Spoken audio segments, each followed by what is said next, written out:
ஒரு சூப்பரான டேஸ்ட்டான வெஜ் பர்கர் எப்படி செய்யறது அப்படிங்கிறது தான் பார்க்க போறோம். எல்லாருமே ரொம்பவே விரும்பி சாப்பிடுறது. இது நம்ம வந்து ஷாப் போய் சாப்பிடணும்னு அவசியம் இல்ல.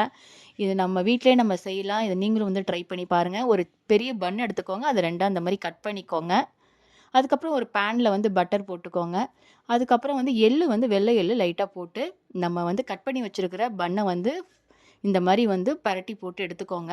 அதுக்கப்புறம் ஒரு பிளேட்ல நம்ம வச்சு சீஸ் வந்து ஒண்ணு வச்சுக்கோங்க. அதுக்கப்புறம் வந்து டொமேட்டோ சாஸு, மயோனைஸ் பிரெட்ல அந்த மாரி வச்சு நம்ம வந்து ஸ்ப்ரெட் பண்ணிக்கலாம். அடுத்தது வந்து கேரட்டு, தக்காளி, பெரிய வெங்காயம், அப்புறம் கொஞ்சம் கேப்சிகம், அதுக்கப்புறம் வந்து கோஸு இது எல்லாத்தையும் நம்ம கட் பண்ணி மேல மேல நம்ம வச்சு, இது 2த்தையும் நம்ம மூடி நம்ம என்ன பண்ண போறோம் அப்டின்னா, பேன்ல வந்து லைட்டா ஒரு 5 மினிட்ஸ், 2 மினிட்ஸ் வந்து நம்ம என்ன பண்ணலாம் அப்டின்னா, லைட்டா சூடு பண்ணிடலாம். இப்போ சூப்பரான டேஸ்ட்டான பர்கர் ரெடி ஆயிட்டு. நீங்களும் ட்ரை பண்ணி பாருங்க. பிடிச்சிருந்தா லைக் பண்ணுங்க, ஷேர் பண்ணுங்க, சப்ஸ்கிரைப் பண்ணுங்க.